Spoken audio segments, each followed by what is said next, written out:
Good morning, Congressman David Bowser. My name is Monique Goodson, and I am a constituent of yours. I am a full-time emergency department nurse at New Hanover Regional Medical Center in Wilmington, North Carolina, and have been in nursing for 7 years. My prior nursing experience includes neurological step-down and intensive care units. I am currently working on my master's degree in nursing education and would like to talk to you today about House Bill 851 for the FAAN Act to support nursing programs. According to the National League for Nursing, a shortage of nursing faculty is limiting our country's ability to produce more nurses.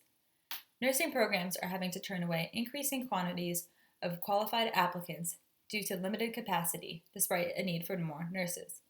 38% of bachelor degree programs, 28% of associate's degree programs, and 17% of practical nursing programs reported the primary barrier to expanding the capacity to be a lack of faculty.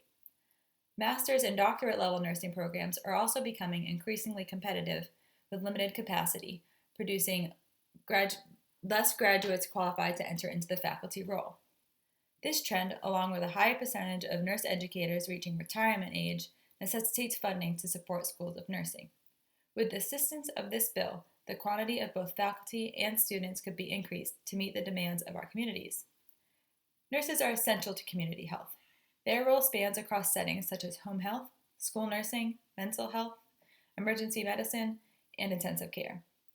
They are key in preventative health care, influencing early detection of health problems to prevent future illness, while also being a vital role during care for acute and chronic illness. In this way, nurses help to address numerous social determinants of health, such as healthy options, stress, quality of care, support systems, and community engagement. I recently received a letter from an elderly patient I was caring for a few months ago who was admitted for a stroke.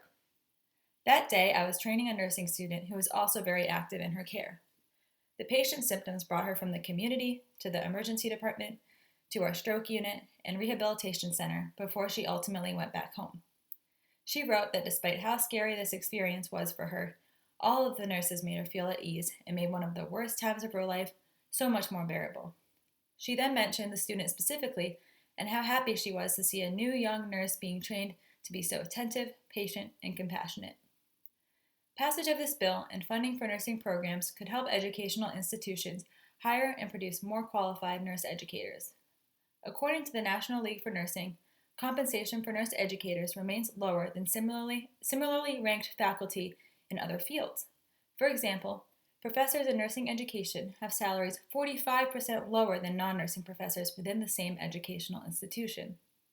Improving nursing faculty compensation would make this career path more desirable and help to retain nurse educators for years to come. With increased nurse educators, the capacity of programs could be expanded, ultimately producing more nurses in the workforce. The evidence is clear that our nation needs more nurse educators. Will you pass this bill to support a career that will care for you, your loved ones, and the people you represent for generations to come?